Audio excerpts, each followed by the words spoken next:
Daniel Sports Central, we go for our next team prediction of this offseason, and it's going to be over the Arizona State Sun Devils, the team that went 3-9 overall in the 2022 season. Definitely a down season for Arizona State, but it is the start of a new era in Tempe. Kenny Dillingham's the new head coach.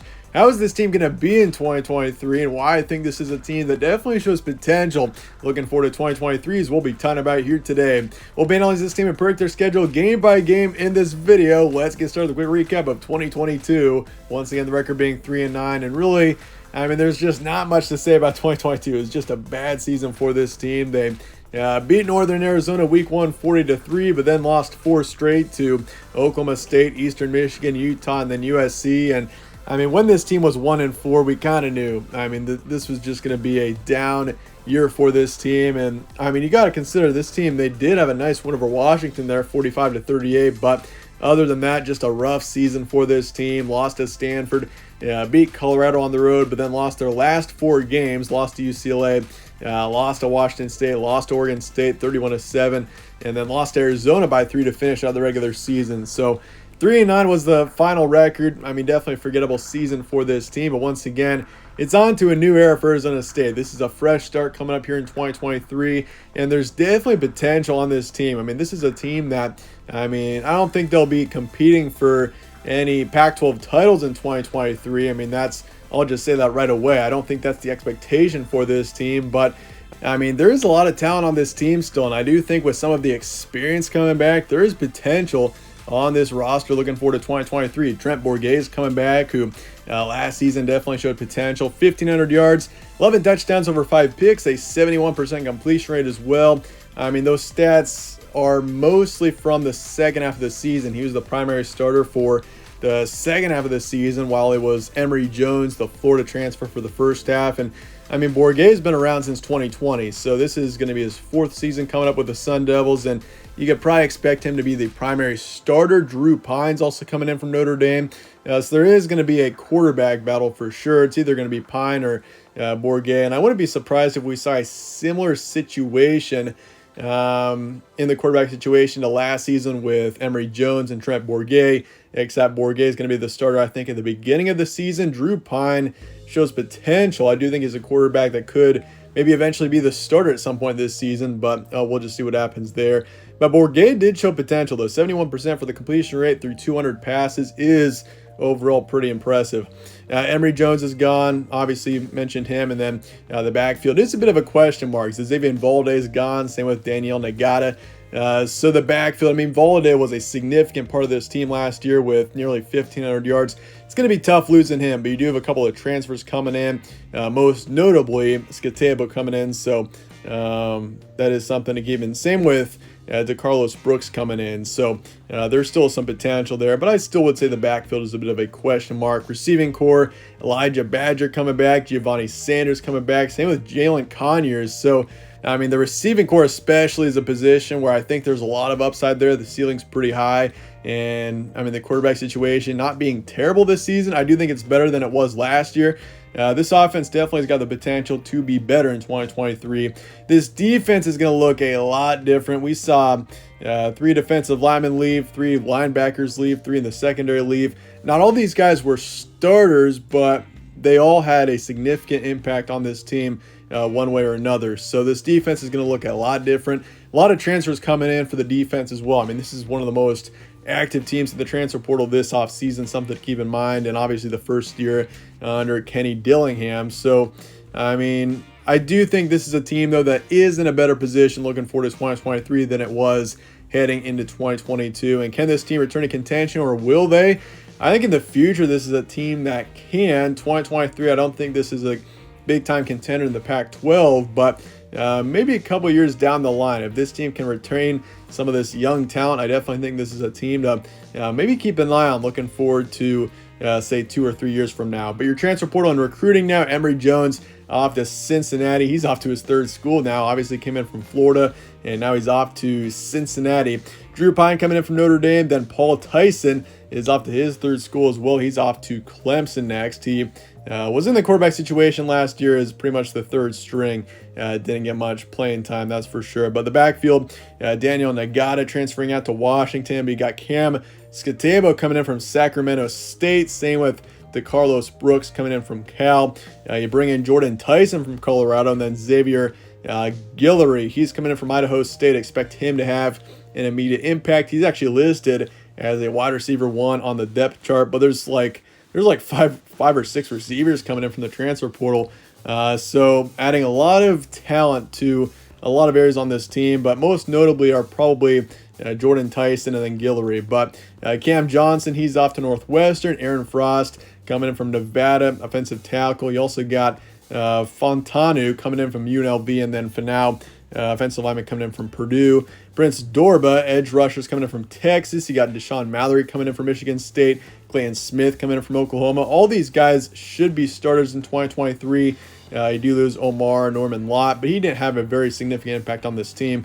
But he is off to Tennessee. You do lose him. You bring in Travion Brown, though, from Washington State. You do lose a couple linebackers and Connor Sewell and then BJ Green. Sewell's going to be a tough loss, especially.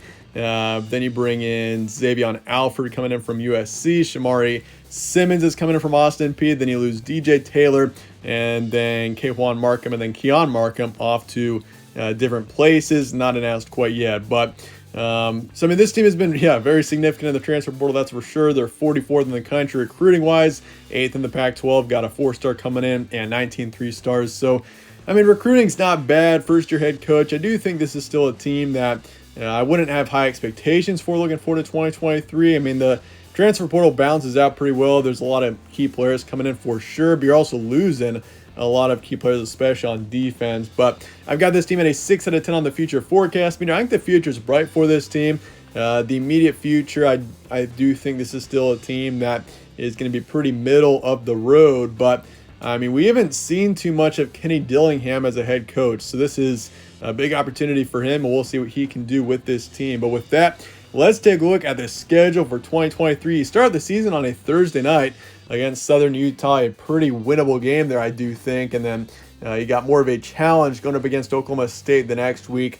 Oklahoma State, though, this is not the same Oklahoma State team we're used to. This is a team that is definitely in a rebuild phase right now. They're not going to be great in 2023. So, I mean, that's a huge opportunity there in week 2, having them at home. They're definitely a beatable team, I do think. Then Fresno State, they could be decent in 2023, so that's definitely not a game to sleep on. Then USC at home in week 4. You got Cal on the road, Colorado at home, Washington on the road, then Washington State at home. You got Utah on the road, UCLA on the road, then 2 home games to finish out the regular season against Oregon and then Arizona. So looking at the first month of action, Southern Utah, easy win, you take care of them. Then Oklahoma State, this is once again a pretty big game here. Definitely, I think this is where Arizona State could get a really nice win. I mean, Oklahoma State next year is probably a team that's only going to get 5 to 7 wins, but there's still a decently big name in the Big 12 right now. So, I mean, that's going to be a big game there, and I think Arizona State gets the win. You get a really nice win there against the Cowboys in week 2. That gives you some good momentum, and then you beat Fresno State the next week, which once again, Fresno State is probably one of the best group of 5 teams this season out of the Mountain West. I wouldn't be surprised if they maybe got that group of 5 bid into the New Year's Six. That is very much a possibility next season. So keep an eye on Fresno State. And then USC, I do have that game being a loss. I think USC next season is going to be, they're going to be tough. That's probably my favorite to win the Pac-12. Caleb Williams, that is a team that is going to be brutal. So I do think you dropped that one there, but you're off to a 3-1 start, which overall would be a really good situation for this team. They got Cal on the road, which I do think this is a winnable game here, but I do want to take Cal.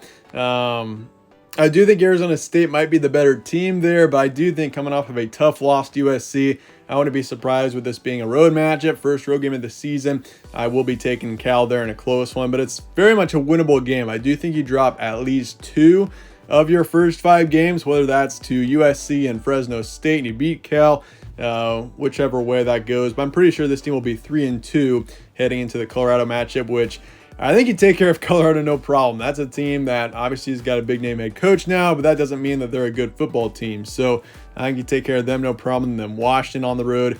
And Washington next season is definitely a team to keep an eye on. I think offensively they're going to be brutal. I do think you drop this one to the Huskies. I'm pretty confident with that. I mean, it's coming off of the bye, but Washington will be a solid team next year. So I'm going to take them there. Then you come back and get a nice win against Washington State. So that puts you at 5-3 heading into November, a pretty good position. November is a really challenging month, though. You got Utah, you got UCLA, you got Oregon, 3 of the top teams in the conference. And I do think you drop all 3 of these. I mean, Utah and UCLA both on the road against good teams, and UCLA should be playing pretty well by November. If that game was in September, I honestly could go either way there, but UCLA should be playing pretty good, I do think, by November. And then Oregon, you got them at home, but Bo Nix, that's going to be a tough team next year as well, so I think you drop that one. And then you beat up Arizona to finish out the regular season. I do think you have a nice dominant win here to finish out the regular season. You avenge the loss from last season, and you finish out 6-6 in the regular season. So that gets you to a bowl game next season. I do think this is a bowl team next year. I mean, I had some pretty low expectations for this team heading into 2022, and that's kind of what happened. But for 2023, I mean, I definitely think this is a team that still has got potential. I think there is a reason to be optimistic about this team, and I do have this team getting to a bowl game. I think the ceiling's 8-4 for this team, so the ceiling isn't super high. I do think this is still a team that maybe just doesn't have that talent to be a true Pac-12 contender yet, but I mean, this is still a team with potential. I've got 6-6 for the prediction, 3-9 is the floor. That's the worst possible record this team could be. I really don't think this team goes 3-9. That's the same record as last season. I think this is definitely a better team than what we saw in 2022, and it's just a better situation too with the coaching. So I got this team at 6-6, definitely still a team with potential. Let me know your thoughts in the comments below on the Sun Devils, and I appreciate you guys all watching as always. Stay tuned for more from All Sports Central. Catch you on the next one.